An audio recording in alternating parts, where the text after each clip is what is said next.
Meu nome é Marcos Ferreira. Por 15 anos, servi como pastor ordenado da Igreja Adventista do Sétimo Dia, em Guadalajara, México.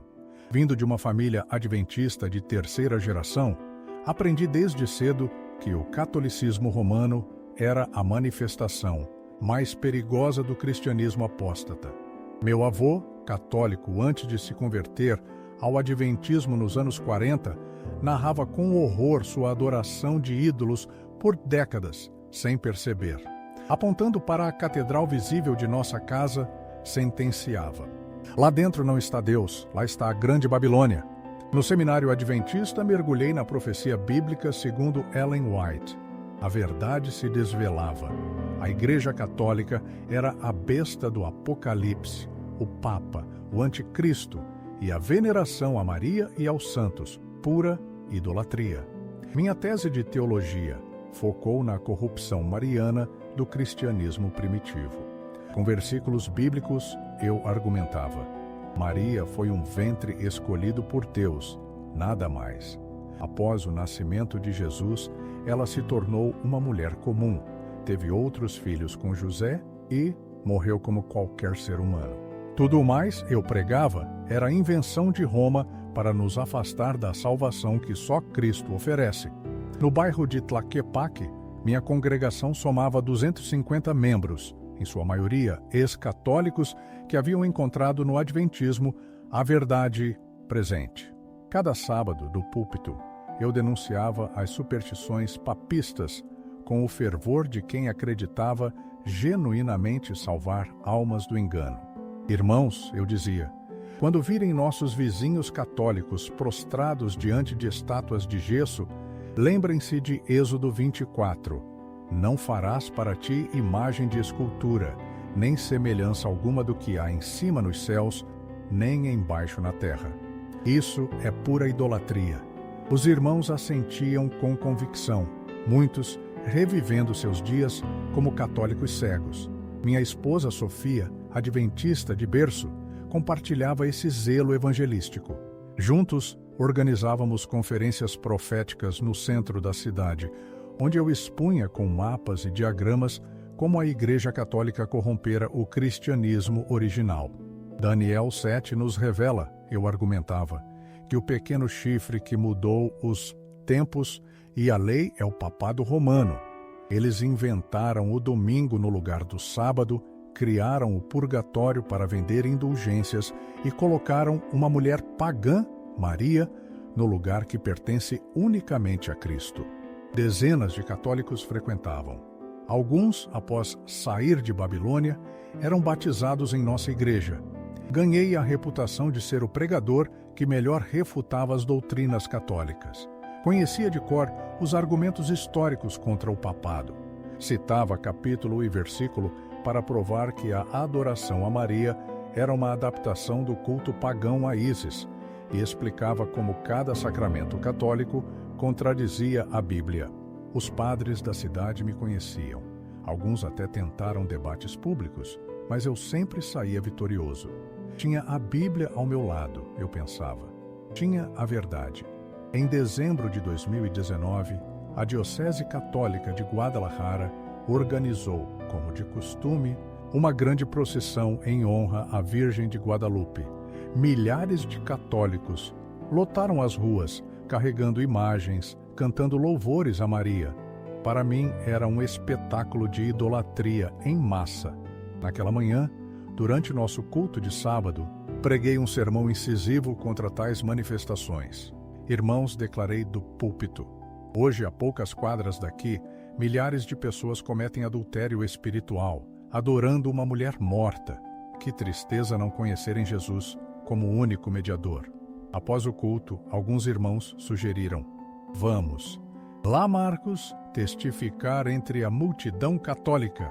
Foi o irmão Oliveira quem me trouxe a ideia. Pastor Marcos Ferreira, ele disse, teremos uma oportunidade única para espalhar a verdade a uma multidão. A proposta me acendeu. Peguei minha Bíblia, alguns folhetos adventistas sobre a grande controvérsia e, com mais 5 irmãos da igreja, fomos direto para o centro. Lá, a procissão havia terminado na Praça da Catedral. O que vimos ali, porém, me atingiu com uma onda de tristeza e indignação. Milhares de pessoas se apertavam diante da catedral, muitas delas de joelhos. Oravam fervorosamente para uma enorme imagem de Nossa Senhora de Guadalupe erguida no átrio. Mulheres idosas choravam, tocando o manto da imagem.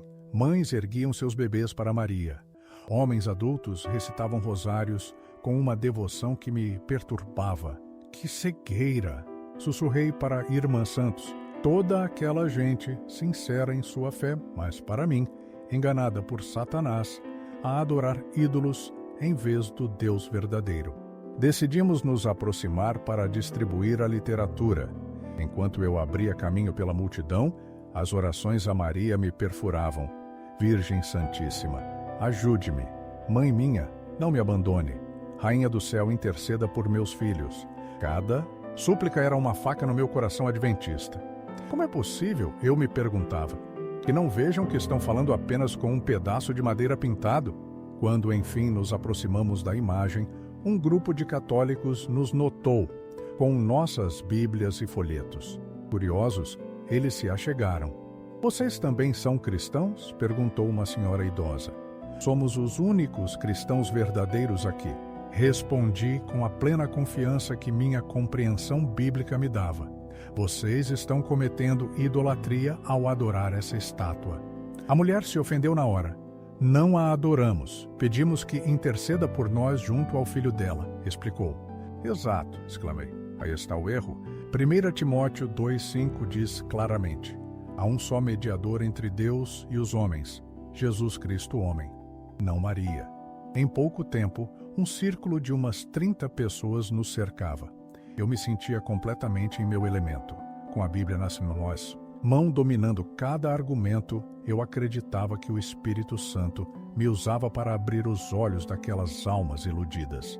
Irmãos católicos, declarei, erguendo a voz, esta imagem que vocês veneram não pode ouvi-los, não pode ajudá-los, não pode fazer nada, é apenas madeira e tinta. A verdadeira Maria, a Maria bíblica, foi uma mulher abençoada, sim, mas comum. Ela teve outros filhos depois de Jesus e morreu há 2000 anos. Todo o resto são fábulas, invenções de Roma para afastá-los de Cristo. Alguns católicos, então, começaram a rebater com argumentos que eu já havia ouvido e refutado milhares de vezes.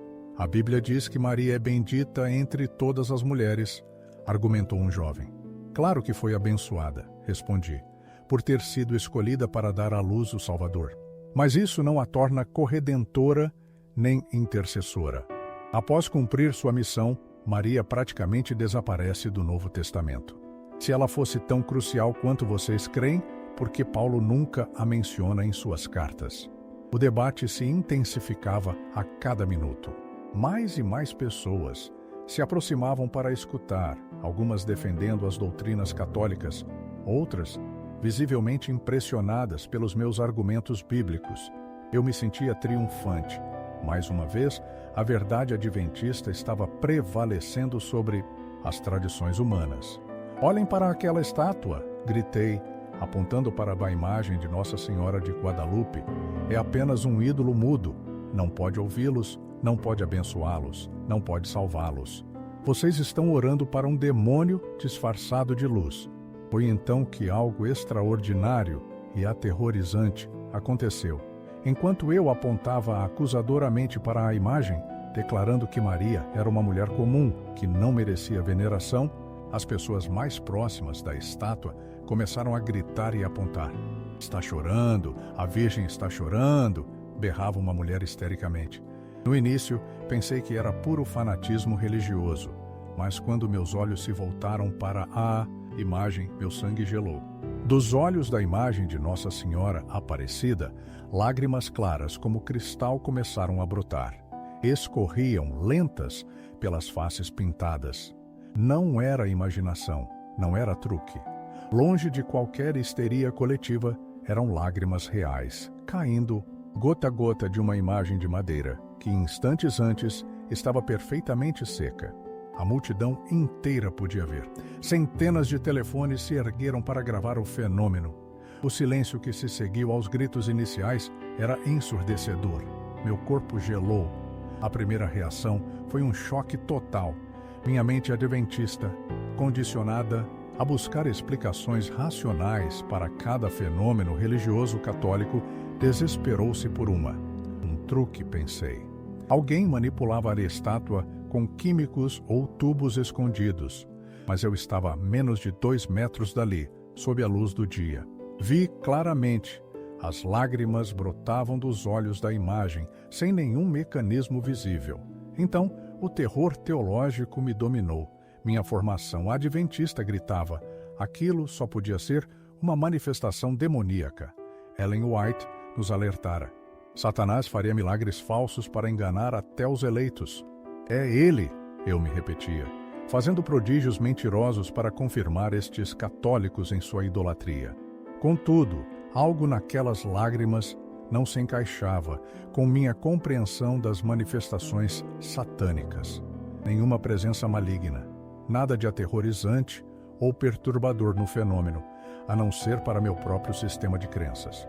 A multidão católica reagiu com um misto de assombro, lágrimas e adoração espontânea.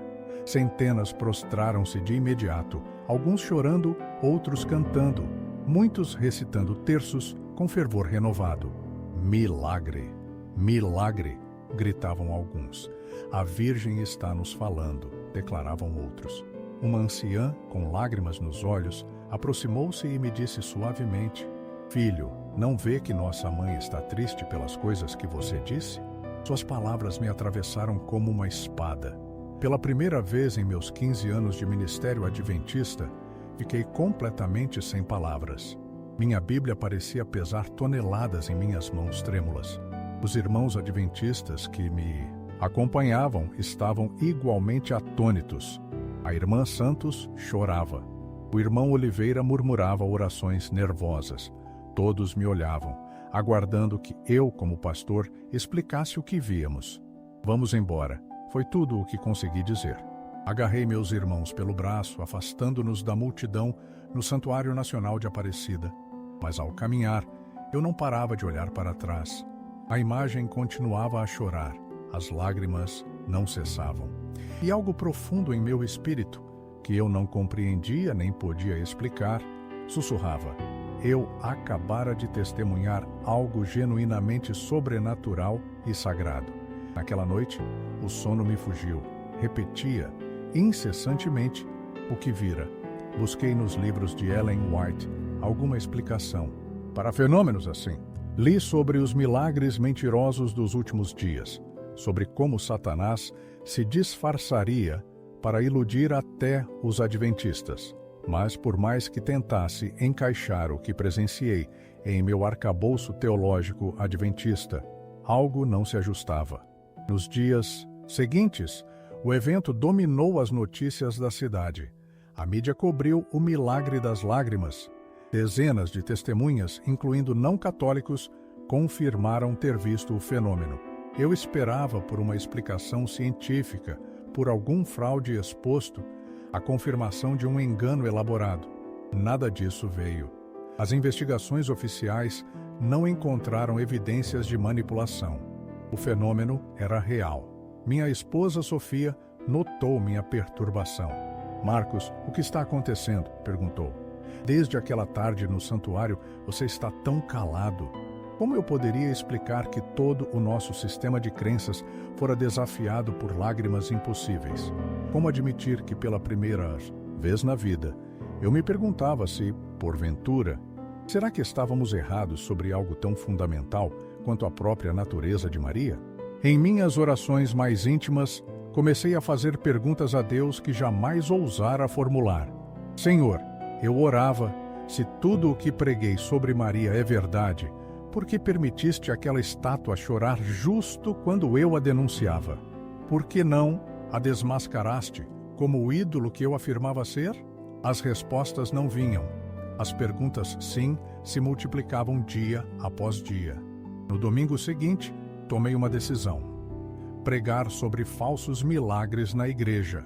Preparei um sermão cuidadoso, explicando que o que vimos era exatamente o que Ellen White havia profetizado: sinais enganosos de Satanás para confirmar os católicos em seu erro. Mas, ao subir ao púlpito, as palavras sumiram na garganta. Pela primeira vez em 15 anos de ministério, falhei em pregar com convicção sobre algo que eu mesmo já não tinha clareza. Irmãos, comecei hesitante. Fomos testemunhas de eventos que nos desafiam a nos mantermos firmes na verdade, presente. Minha voz soava incerta e eu via a confusão nos rostos da minha congregação. O sermão terminou abruptamente. Saí do templo com a sensação de ter falhado a minha igreja e a minha própria consciência. Nas semanas que se seguiram, mergulhei na Bíblia de uma forma inteiramente nova. Pela primeira vez, li os trechos sobre Maria sem a predisposição de provar que o catolicismo estava errado.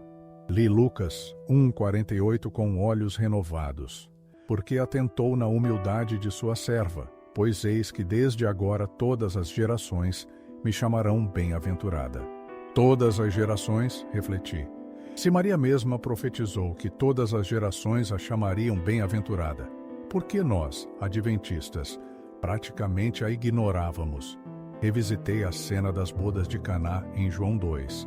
Ali estava Maria, intercedendo a Jesus pelas necessidades alheias. Eles não têm mais vinho, disse-lhe.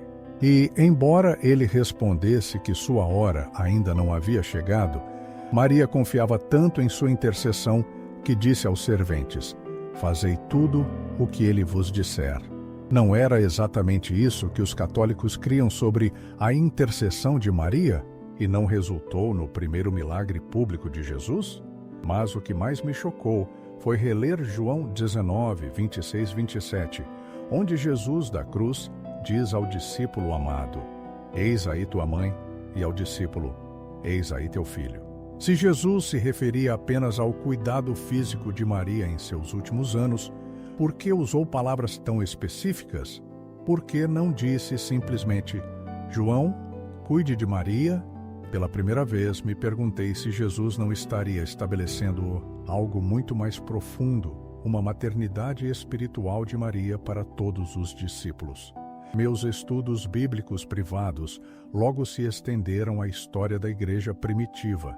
Descobri que a veneração a Maria não era uma invenção romana do século II, como eu havia pregado, mas tinha raízes muito mais antigas. O Subtum Praesidium, uma oração a Maria que pede sua intercessão, datava do século III.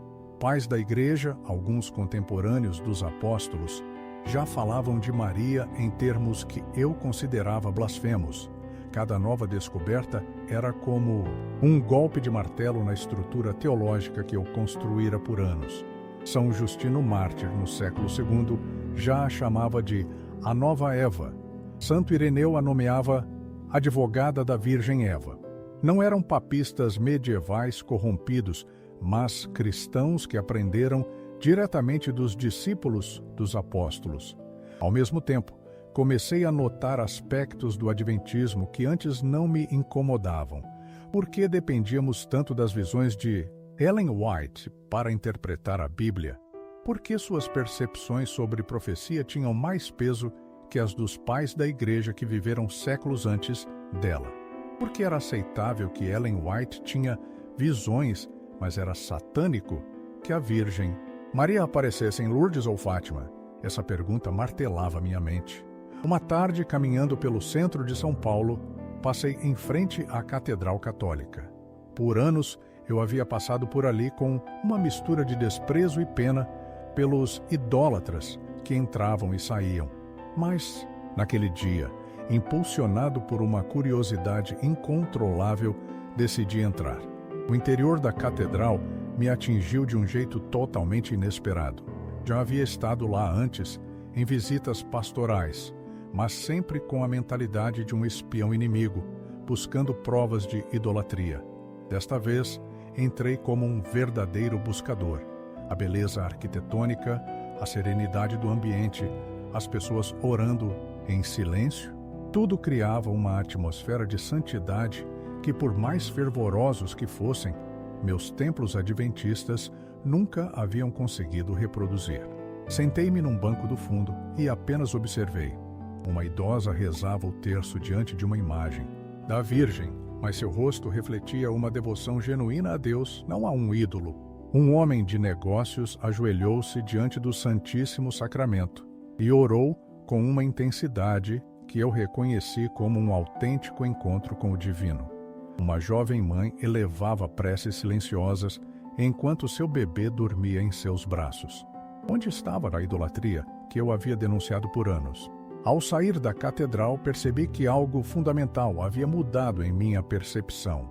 Pela primeira vez na vida, eu via o catolicismo não através das lentes adventistas, mas com meus próprios olhos.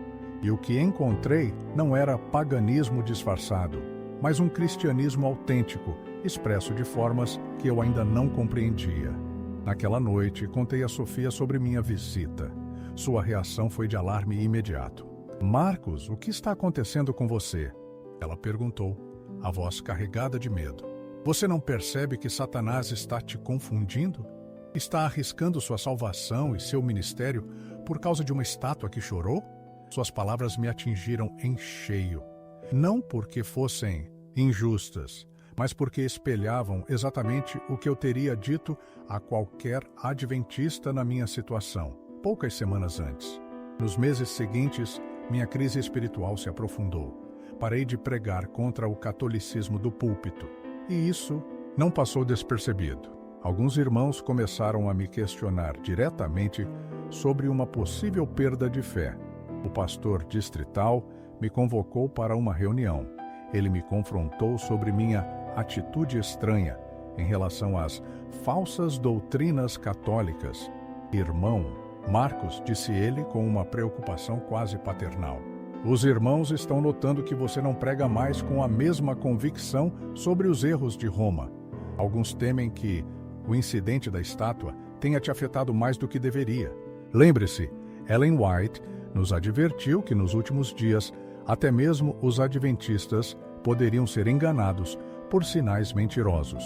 Como eu poderia explicar que meus estudos bíblicos e históricos me levavam a conclusões que contradiziam tudo o que eu havia crido? Como admitir que a cada dia eu me convencia mais de que talvez nós, os adventistas, éramos quem estávamos equivocados sobre aspectos fundamentais do cristianismo? A gota d'água veio em janeiro de 2020, durante uma conferência profética que organizamos. Eu deveria apresentar o tema Maria da Verdade Bíblica à Ficção Católica. Havia preparado a mesma apresentação que dei centenas de vezes, as pontosi, mesmas lâminas, os mesmos argumentos, as mesmas provocações sutis às superstições marianas. Mas, quando chegou a hora de começar, simplesmente não consegui. Subi à plataforma, encarei a plateia de 200 pessoas que esperavam a confirmação de seus preconceitos anticatólicos e, de repente, percebi. Eu não podia mais pregar aquilo em que havia deixado de acreditar. "Irmãos", comecei, com a voz trêmula, "eu tenho estudado muito sobre este tema e acredito que preciso de mais tempo para... Eu precisava investigar a fundo sobre Maria com a autoridade que vocês merecem antes de ensinar." A perplexidade no auditório era visível. Olhares preocupados se cruzavam. Cancelei a apresentação saindo do templo com a certeza de que meu tempo como pastor adventista estava se esgotando. Naquela mesma semana, tomei uma decisão que redefiniria minha vida para sempre. Procuraria um sacerdote católico, não para debater como um adversário teológico, mas como um buscador sincero, ávido por compreender. Liguei para a paróquia de São José e marquei um encontro com o pároco, o Padre Monteiro. O Padre Monteiro revelou-se um homem erudito, paciente e surpreendentemente compreensivo. Ao expor minha situação, não vi nele triunfalismo nem condescendência. "Marcos", ele me disse, "entendo sua luta. Já tive conversas semelhantes com outros pastores protestantes que chegaram a este ponto. O mais importante é saber que sua busca sincera pela verdade é honrosa, não importa onde ela o leve. Semanas a fio, mergulhei em longas conversas com o padre Monteiro sobre teologia, história e, acima de tudo, sobre Maria. Ele não tentou me converter agressivamente. Em vez disso, respondeu às minhas perguntas com paciência e me ofereceu leituras que eu jamais havia considerado. Pela primeira vez, me aprofundei em escritos de santos católicos: São Bernardo de Claraval, Santo Tomás de Aquino, São Luís Maria Grignon de Montfort, sobre a devoção mariana. O que encontrei me deixou boquiaberto. A devoção católica a Maria não rivalizava com Cristo. Era, na verdade, o caminho mais direto até ele. São Luís de Montfort afirmava: o meio mais perfeito para ir a Jesus é Maria. São Bernardo declarava: não podemos ir a Cristo senão por Maria, assim como não podemos ir ao Pai senão por Cristo. Toda a Mariologia católica tinha um único propósito: nos levar mais profundamente a Jesus, jamais nos afastar. Comecei a compreender que, ao venerar Maria, os católicos não a adoravam como uma deusa. Eles a honravam como a criatura mais perfeita já criada, aquela que dissera sim ao plano salvífico de Deus de forma tão plena que se tornou a mãe do próprio Deus.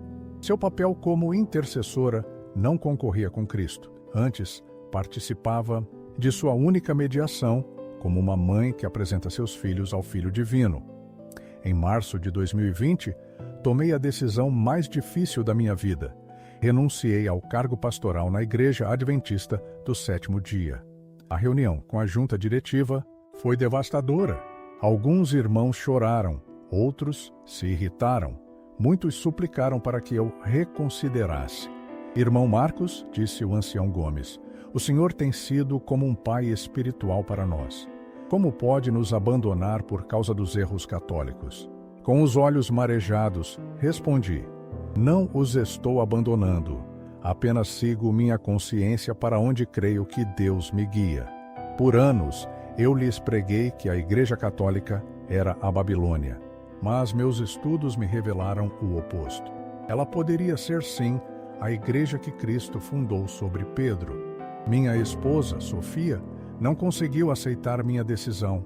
Após 20 anos de casamento, ela escolheu o divórcio a me seguir para o catolicismo.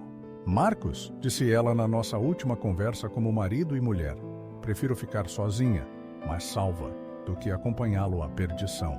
As palavras dela me dilaceraram. Contudo, também confirmaram que eu estava pagando um preço real por seguir aquilo que, no fundo da alma, eu acreditava ser a verdade. Em abril de 2020, iniciei formalmente o processo de catequese na paróquia de São José.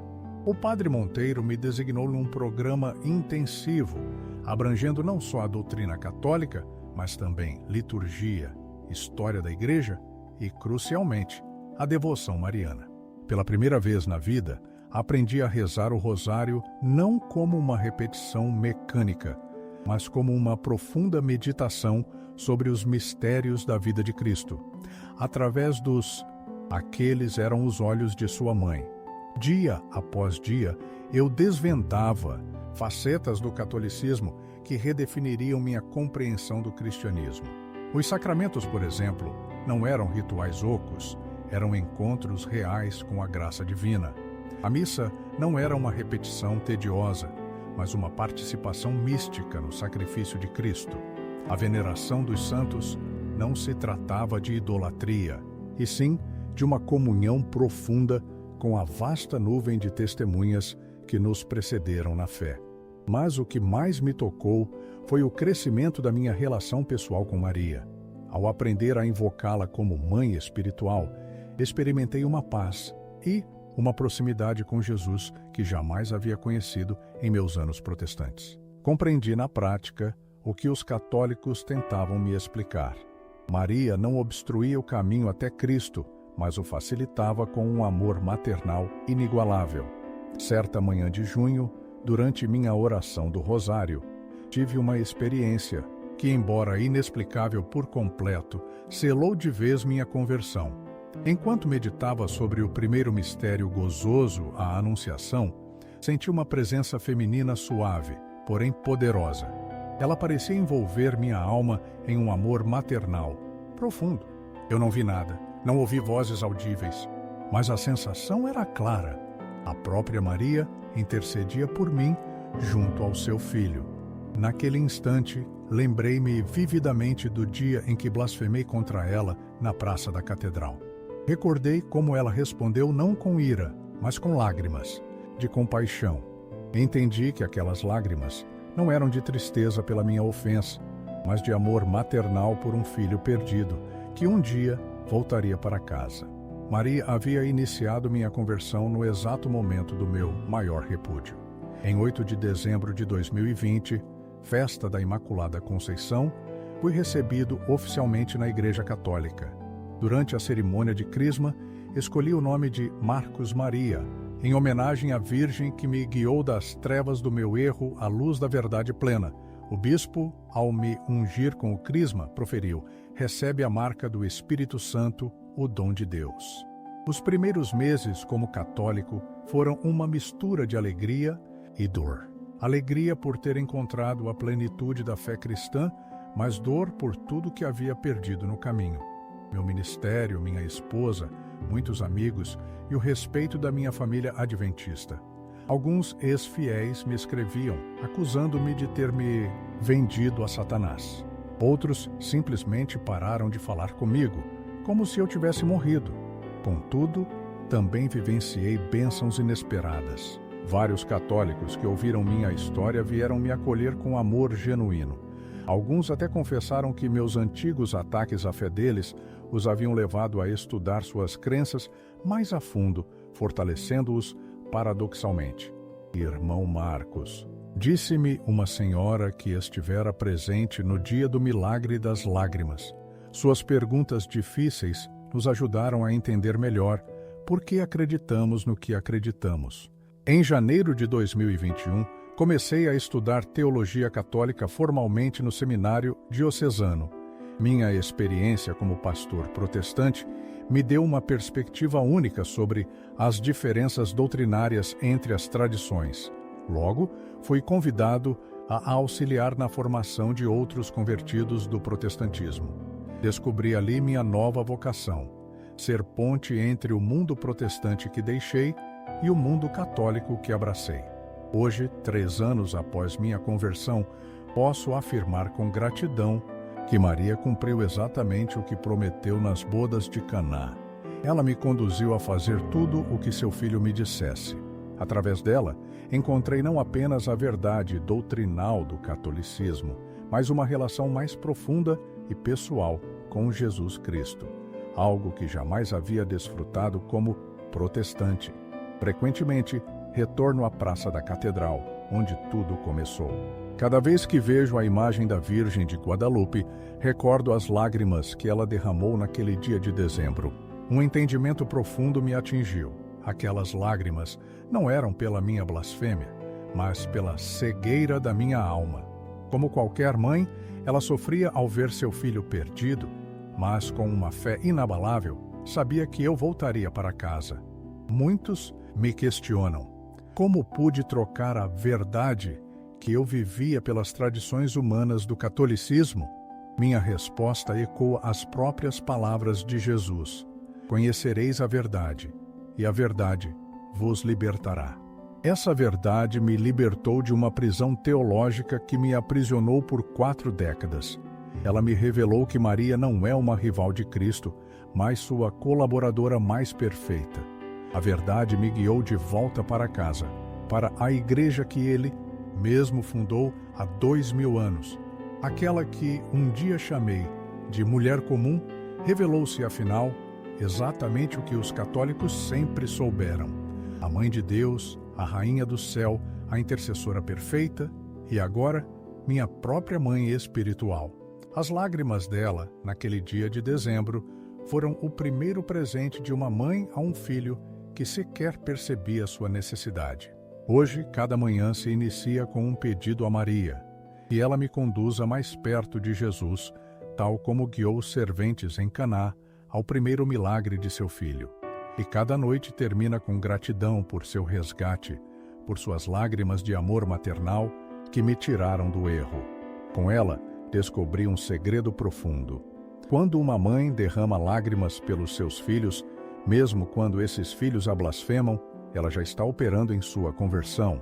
Maria me ensinou que o amor maternal de Deus transcende nossos erros teológicos, é mais profundo que nossos preconceitos religiosos e mais persistente que qualquer resistência espiritual. Hoje, posso ecoar as palavras de São João no Calvário: Eis aí tua mãe, e como ele, a acolhi em minha casa espiritual para sempre. Nos meus primeiros anos de católico, a guia de Maria não cessou. Pelo contrário, ela continuou a operar de formas extraordinárias em minha vida. Foi em 2022, na Universidade Pontifícia do México, durante uma conferência sobre conversão protestante, que uma jovem adventista se aproximou.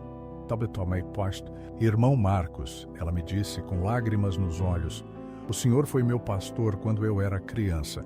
Sua conversão, confesso, abalou e quase destruiu minha fé adventista. Mas, ao ouvi-lo hoje, percebo que talvez Deus tivesse um plano ainda maior. Juliana, como se chamava, vinha lutando por 2 anos com uma crise de fé assustadoramente parecida com a minha. Meus sermões passados, tão fervorosos contra o catolicismo, haviam plantado sementes de dúvida em sua mente adventista. Mas foi minha própria conversão que se tornou o terremoto, derrubando completamente sua estrutura teológica. Eu não sabia mais se Deus existia, se a Bíblia era verdade ou se alguma igreja estava certa.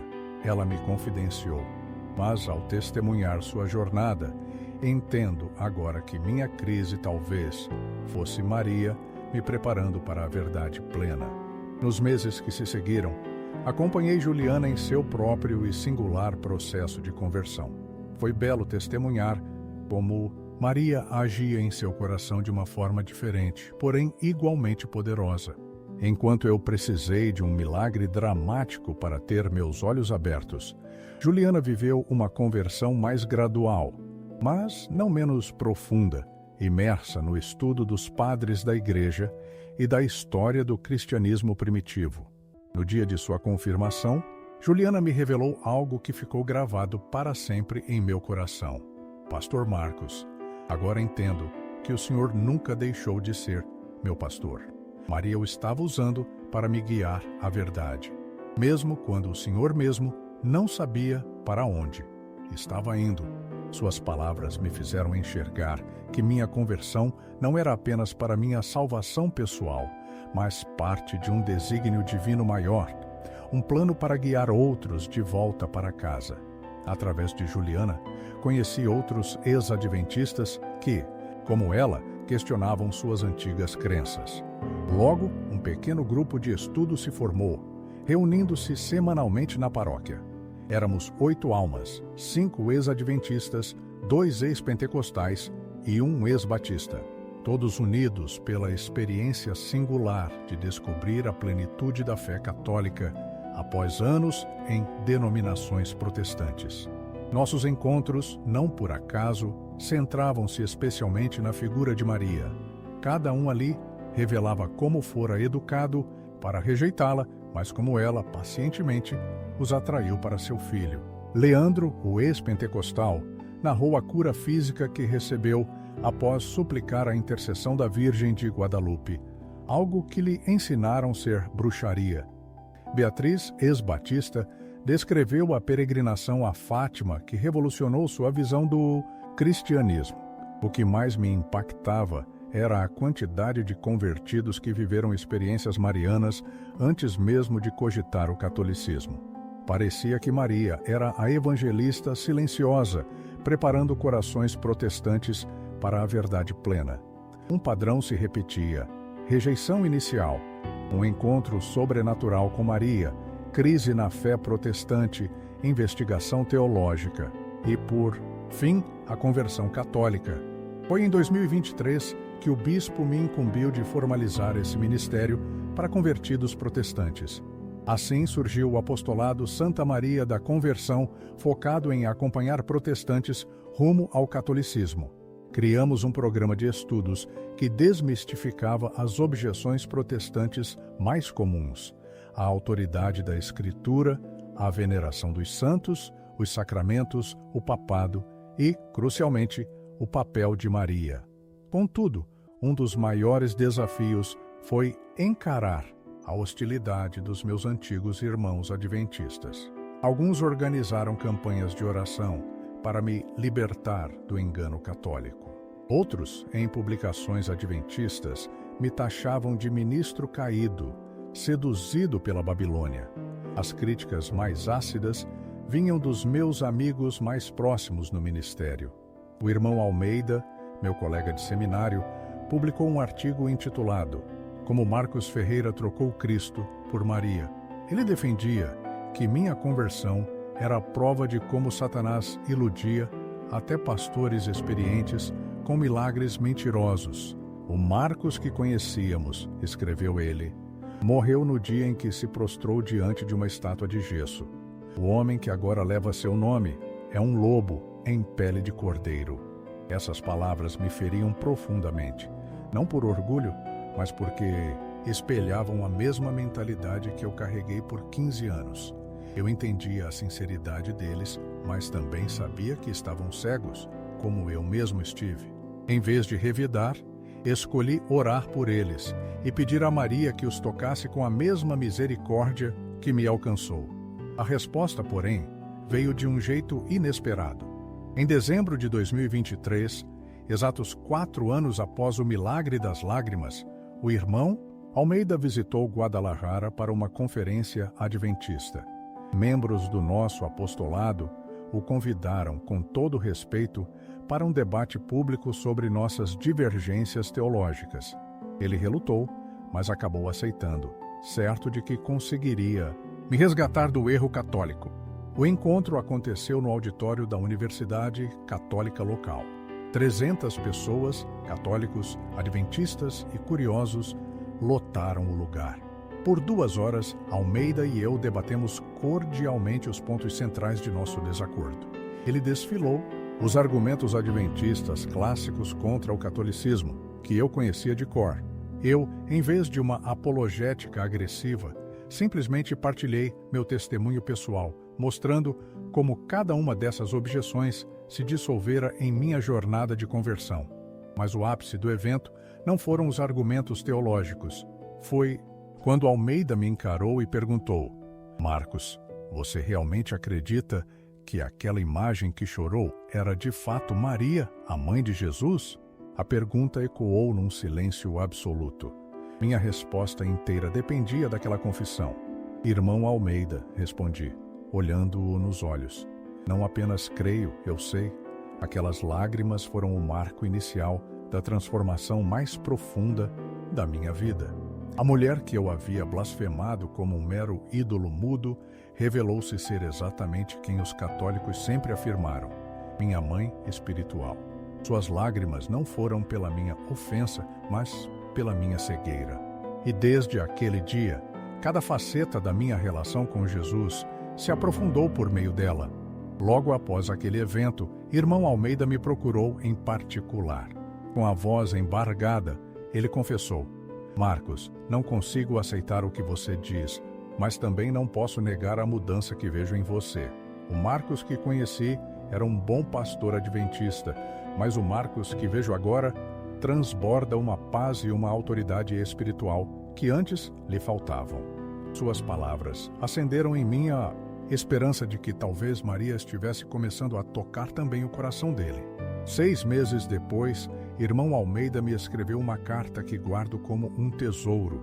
Ele escreveu: Marcos, tenho estudado tudo o que você compartilhou naquele dia.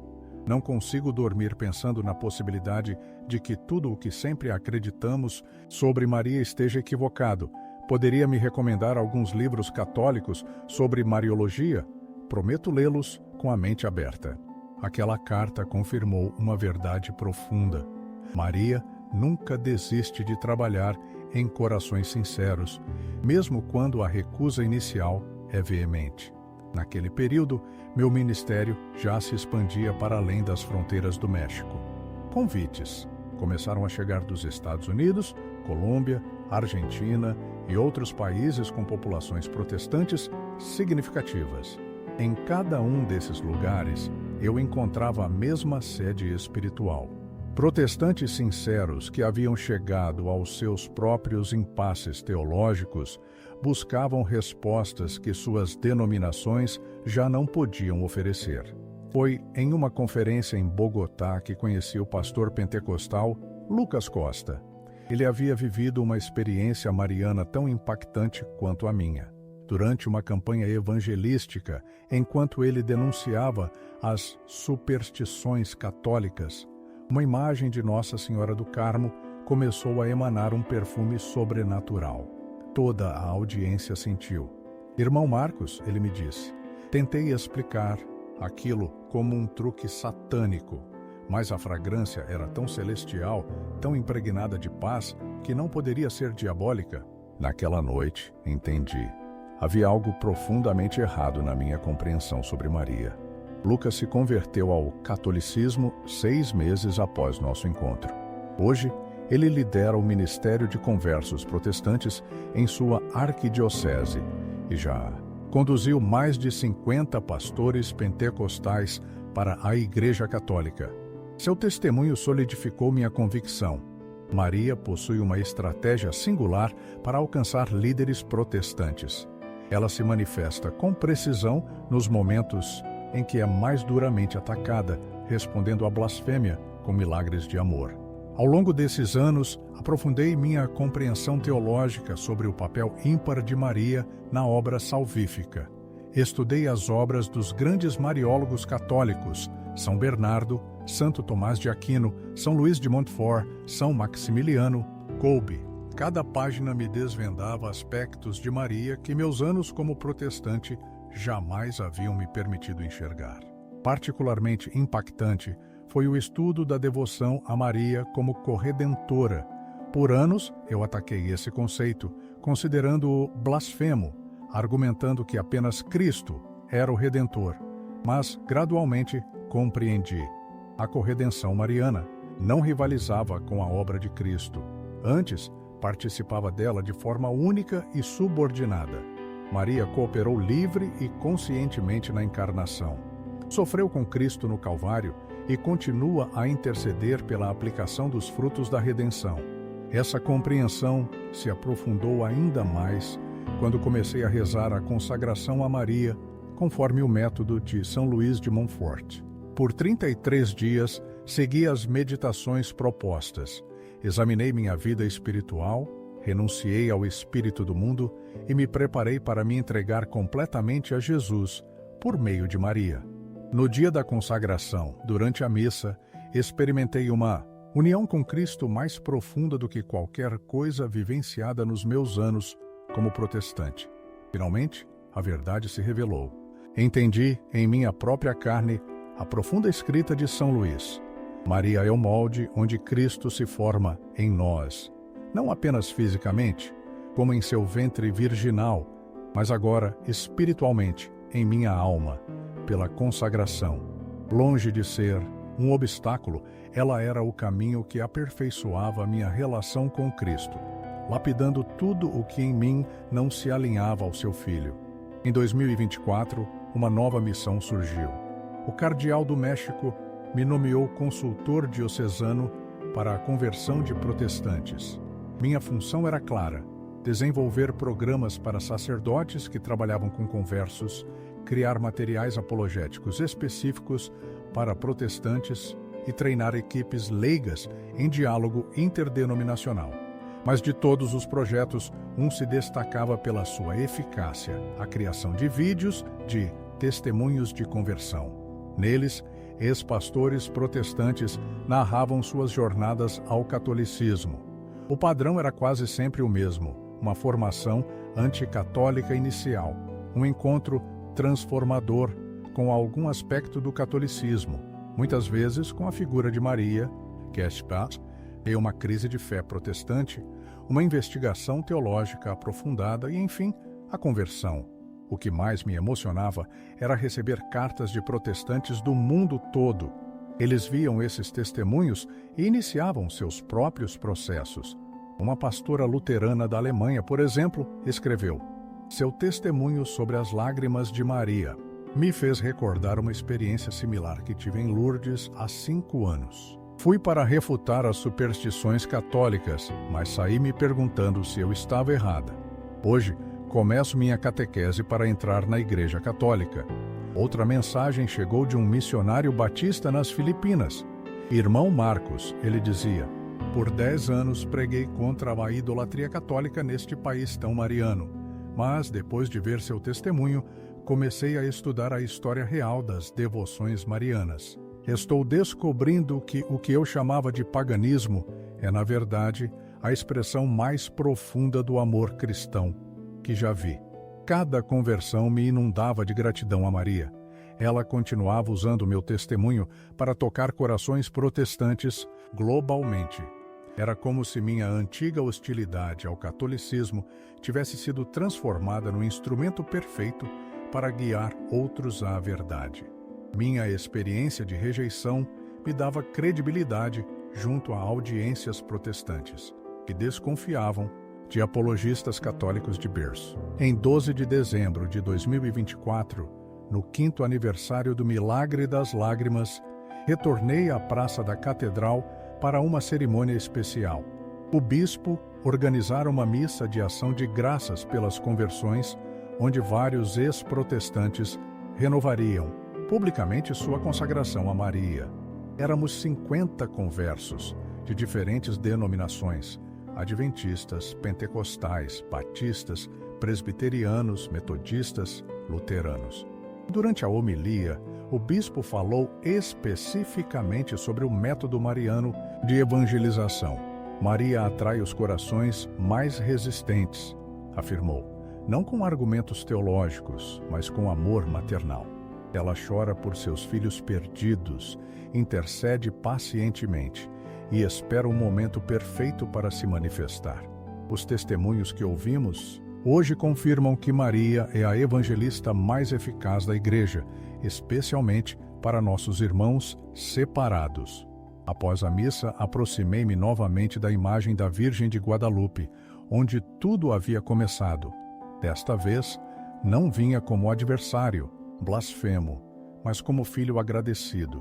Minha mãe, orei em silêncio. Obrigado por ter chorado por mim quando eu te odiava.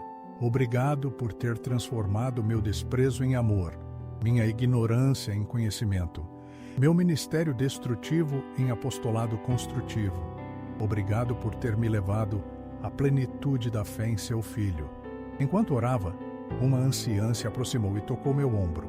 Você é Marcos Ferreira? Perguntou com voz trêmula. Sim, senhora, respondi. Eu estava ali naquele dia em que você gritou contra Nossa Senhora e ela, de alguma forma, começou a chorar. Desde então, nunca parei de orar por você. É uma alegria imensa ver como ela respondeu. Suas palavras me tocaram no fundo da alma. Por 5 longos anos, essa mulher, em sua simplicidade, intercedeu fielmente pela minha conversão. Naquele momento, compreendi. Minha transformação não foi apenas obra direta de Maria, foi o fruto das orações constantes de católicos fiéis que viram minha hostilidade e responderam com um amor intercessório inabalável. Hoje, em fevereiro de 2024, enquanto escrevo estas memórias, minha vida como católico continua a florescer. Iniciei meus estudos de doutorado em Mariologia na Universidade Pontifícia.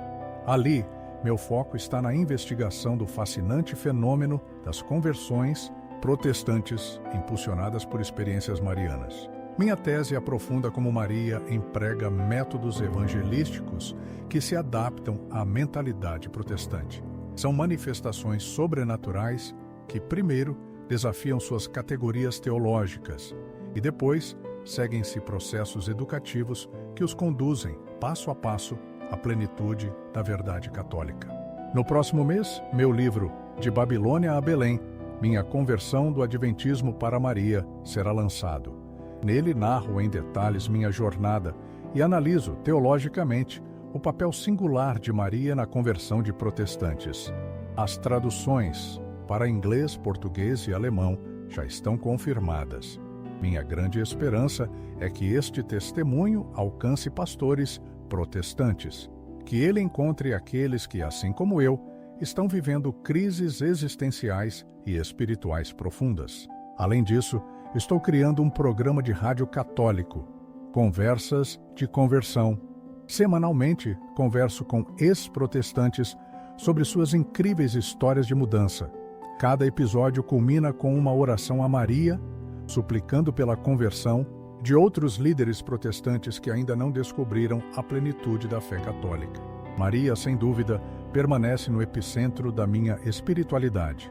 Cada manhã, inicio meu dia com o terço. Não é uma obrigação ritual, mas um diálogo íntimo. Uma conversa verdadeira com minha mãe espiritual.